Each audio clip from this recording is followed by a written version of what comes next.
domaine, et confronté dès le début de mon travail à ce paradoxe d'être en face d'organisations, y compris la mienne, pour qui, dans les années 2000-2005, la RSE, c'était pas pour eux. C'était pas pour eux parce que c'était dans nos gènes. C'était natif, en quelque sorte.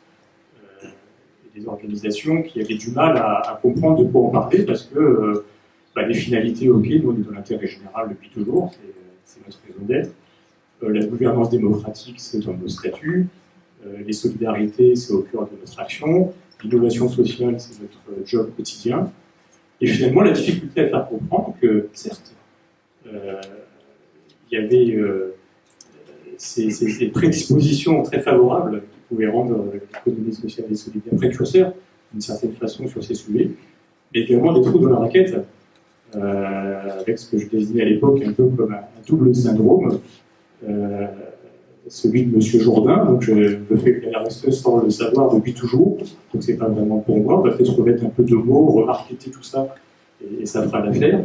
Et puis le syndrome du cordonnier, qui dans ses finalités et les publics auxquels il s'adresse fabrique de magnifiques chaussures, mais que lui-même n'est pas forcément très bien chaussé.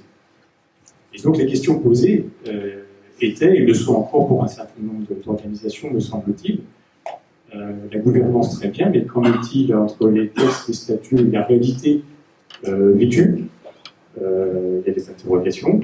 Les pratiques employeurs, au hasard, qu'en est-il dans les structures de l'économie sociale et solidaire? Quand je parle de ça, ce n'était pas un jugement général et à charge contre ces organisations, dont je viens moi-même, bien évidemment. Et puis les politiques d'achat, les politiques de cohérence dans les placements financiers, etc.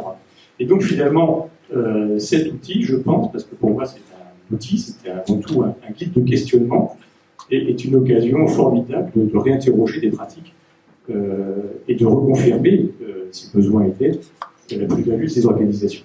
Alors,